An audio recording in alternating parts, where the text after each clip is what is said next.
बिस्मिल्लाहिर्रहमानिर्रहीम। हज़रत मुआज़ बिन जबल रज़ियल्लाहु ताला अन्हो से रिवायत है कि रसूलुल्लाह सल्लल्लाहु अलैहि वसल्लम ने एक दफ़ा मुझे 10 बातों की वसीयत फरमाई। फरमाया, अल्लाह के साथ किसी को शरीक ना करो, अगरचा तुमको कत्ल कर दिया जाए और जला डाला जाए, और अपने माँ बाप की नाफरमानी ना करो, अगरचा वो तुमको हुक्म दें कि अपने अहलो अयाल और मालो मनाल को छोड़ के निकल जाओ, और कभी एक फ़र्ज नमाज भी कसदन ना छोड़ो, क्योंकि जिसने एक फ़र्ज नमाज भी कसदन छोड़ी, इसके लिए अल्लाह का अहद और ज़िम्मा नहीं रहा। और हरगिज़ कभी शराब ना पियो, क्योंकि शराब नोशी सारे फ़वाहिश की जड़ बुनियाद है, इसीलिए इसको उम्मुल हबाइस कहा गया है। और हर गुनाह से बचो, क्योंकि गुनाहों की वजह से अल्लाह ताला का गुस्सा नाजिल होता है। और जहाद के मार्का से पीठ फेर के ना भागो, अगरचा कश्तियों के पुश्ते लग रहे हों। और जब तुम किसी जगह पर लोगों के साथ रहते हो और वहाँ किसी वबाई मर्ज की वजह से मौत का बाजार गर्म हो जाए, तो तुम वहीं जमे रहो। जान बचाने के ख्याल से वहाँ से मत भागो, और अपने अहलो अयाल पर अपनी इस्तात और हैसियत के मुताबिक खर्च करो। ना बुखल से काम लो कि पैसा पास होते हुए उनको तकलीफ़ हो, और ना खर्च करने में अपनी हैसियत से आगे बढ़ो। और अदब देने के उन पर हस्बे ज़रूरत मौका सख्ती भी किया करो, और उनको अल्लाह से डराया भी करो। मसनद अहमद, हदीस नंबर 238। हज़रत अब्दुल्ला बिन बसर रज़ियल्लाहु ताला अन्हो कहते हैं कि एक मर्तबा नबी करीम सल्लल्लाहु अलैहि वसल्लम की खिदमत में एक देहाती आया और अर्ज़ किया कि या रसूलल्लाह सल्लल्लाहु अलैहि वसल्लम, कौन शख्स बेहतर है? आप सल्लल्लाहु अलैहि वसल्लम ने फरमाया, वो शुबहती है इसके लिए, यानी वो बेहतर शख्स है जिसकी उम्र दराज हुई और इसके अमाल नेक हुए। इसने अर्ज़ किया, या रसूलल्लाह सल्लल्लाहु अलैहि वसल्लम, कौन सा अमल बेहतर है? आप सल्लल्लाहु अलैहि वसल्लम ने फरमाया, ये कि जब तुम दुनिया से जुदा हो तो तुम्हारी ज़ुबान अल्लाह के ज़िक्र से तर हो। मिशकातुल मसाबी, हदीस नंबर 2289।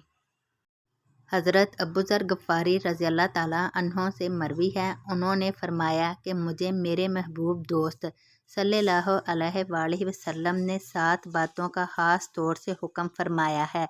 मुझे आपने हुक्म फरमाया है मसाकीन और गुरबा से मोहब्बत रखने का और इनसे करीब रहने का, और आपने हुक्म फरमाया है कि दुनिया में इन लोगों पर नज़र रखो जो मुझसे निचले दर्जे के हैं, यानी जिनके पास दुनियावी ज़िंदगी का सामान मुझसे भी कम है, और इन पर नज़र ना करो जो मुझसे ऊपर के दर्जे के हैं, यानी जिनको दुनियावी ज़िंदगी का सामान मुझसे ज़्यादा दिया गया है।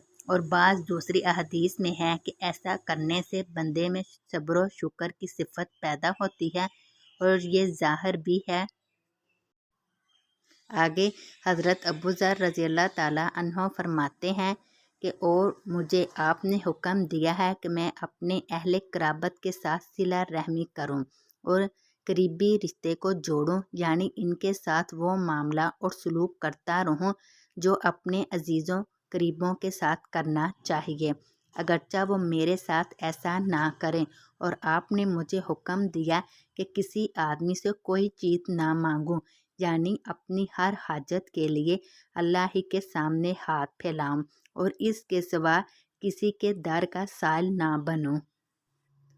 और आपने मुझे हुक्म फरमाया कि मैं हर मौके पर हक बात कहूँ, अगरचा वो लोगों के लिए कड़वी हो और इनकी ख्वाहिशात और अगराज के खिलाफ होने की वजह से इन्हें बुरी लगे। और आपने मुझे हुक्म फरमाया कि मैं अल्लाह के रास्ते में किसी मलामत करने वाले की मलामत से ना डरूं, यानी दुनिया वाले अगरचे मुझे बुरा कहें, लेकिन मैं वही कहूँ और वही करूँ जो अल्लाह का हुक्म है और जिससे अल्लाह राज़ी हो, और किसी के बुरा भला कहने के मुतल्लिक़ परवाह ना करूँ। اور آپ نے مجھے حکم فرمایا کہ میں کلمہ لا حول ولا قوت الا باللہ کثرت سے پڑھا کروں، کیونکہ یہ سب باتیں اس خزانے سے ہیں جو عرش کے نیچے ہے، یعنی یہ اس خزانے کے قیمتی جوہرات ہیں جو عرش الہی کے نیچے ہیں، اور جن کو اللہ ہی جن بندوں کو چاہتا ہے عطا فرماتا ہے، کسی اور کی وہاں تک دسترس نہیں۔ مسند احمد حدیث نمبر 236۔